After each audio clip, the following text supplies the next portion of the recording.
রাজ্য সরকারি কর্মচারীদের এবং রাজ্য প্রশাসনের সাথে যুক্ত সকলের জন্য সরাসরি নবান্ন থেকে একটি বড়সড় ব্রেকিং নিউজ উঠে আসছে। পশ্চিমবঙ্গ সরকারের স্বরাষ্ট্র এবং পার্বত্য বিষয়ক দপ্তরের তরফ থেকে একটি অত্যন্ত কড়া নির্দেশিকা জারি করা হয়েছে। এই নির্দেশিকার ফলে বহু আধিকারিক ও কর্মীদের চাকরির মেয়াদ আচমকাই শেষ হতে চলেছে। ঠিক কী বলা হয়েছে এই বিজ্ঞপ্তিতে, কাদের কাদের চাকরি যাচ্ছে বা পদ বাতিল হচ্ছে, চলুন বিস্তারিত জেনে নিই আজকের এই ভিডিওতে। বন্ধুরা, 11ই মে 2026 তারিখে নবান্নের তরফ থেকে সমস্ত দপ্তরের প্রধানদের উদ্দেশ্যে এবং সচিবদের উদ্দেশ্যে একটি নির্দেশিকা জারি হয়েছে। এই নির্দেশিকায় মূলত দুটি বড় সিদ্ধান্তের কথা জানানো হয়েছে। এক, মনোনীত সদস্যদের মেয়াদ শেষ।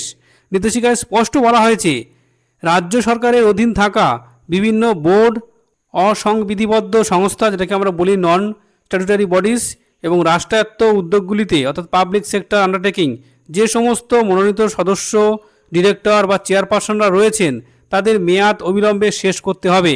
অর্থাৎ রাজনৈতিক বা প্রশাসনিকভাবে মনোনীত বহু শীর্ষ কর্তাদের পদ বাতিল করা হচ্ছে। দ্বিতীয়ত, অবসরপ্রাপ্তদের মেয়াদ বৃদ্ধি বাতিল।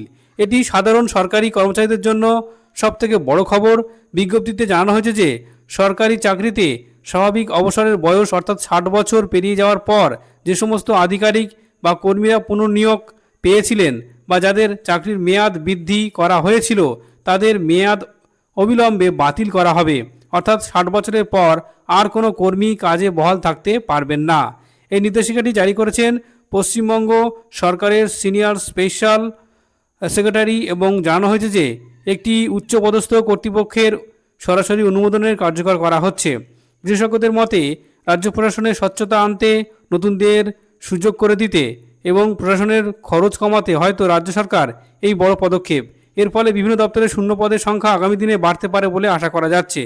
অর্থাৎ বুঝতেই পারছেন বন্ধুরা, এই ছিল নবান্ন থেকে জারি করা নতুন নির্দেশিকার সম্পূর্ণ আপডেট। রাজ্য সরকারের এই সিদ্ধান্তকে আপনারা কিভাবে দেখছেন? 60 বছরের পর মেয়াদ বৃদ্ধি বাতিল করার এই সিদ্ধান্ত কি সঠিক? আপনাদের মতামত অবশ্যই লিখে জানান। আর ভিডিওটি ভালো লাগলে অবশ্যই লাইক করবেন, শেয়ার করবেন আর চ্যানেলটিকে সাবস্ক্রাইব করে রাখবেন। ধন্যবাদ।